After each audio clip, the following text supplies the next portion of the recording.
उद्धव ठाकरे 18 जुलैला नागपुरात रामरक्षा पठण करणार आहेत। नागपूरच्या रामनगर राम मंदिरात रामरक्षा पठण केलं जाणार आहे। तर फडणवीस रामनगर राम मंदिराचे सदस्य आहेत। फडणवीसांच्या निवासस्थानापासूनच जवळचं हे मंदिर आहे। तर हिंदुत्वाच्या नावावर लुटीचा कार्यक्रम सुरू आहे। हिंदूंनो जागे व्हा असं उद्धव ठाकरेंनी म्हटलंय।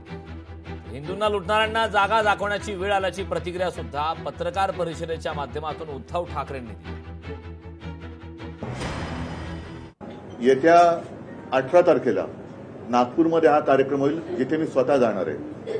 माझा प्रयत्न आहे की आता हिंदूंनी झोपून चालणार नाही, जागा झालं पाहिजे।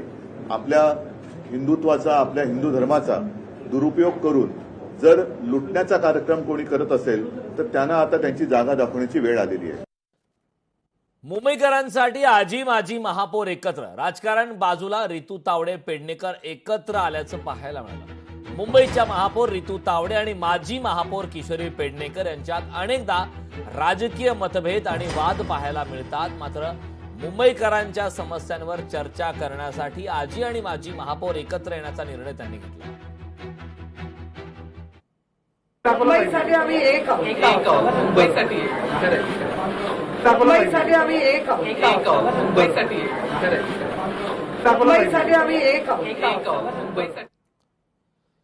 वारकऱ्यांच्या अपघातावर उपमुख्यमंत्री शिंदेंकडून शोक व्यक्त करण्यात आला। जखमींना वैद्यकीय सुविधा उपलब्ध करून देण्याच्या सूचना देण्यात आल्या। भाविकांच्या सुरक्षेला सर्वोच्च प्राधान्य देण्यात, संबंधित यंत्रणांना अधिक दक्षतेच्या सूचना यावेळी देण्यात आल्या।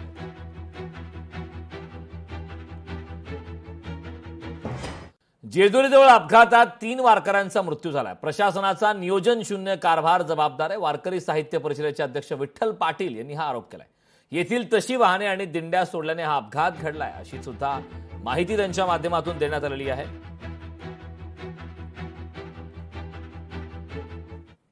मिरज तालुक्यातील दिग्रज गावच्या पालखी सोहळ्याची जी काय दिंडी सोहळा होता, त्यातील 4 महिला मृत्युमुखी पडल्या।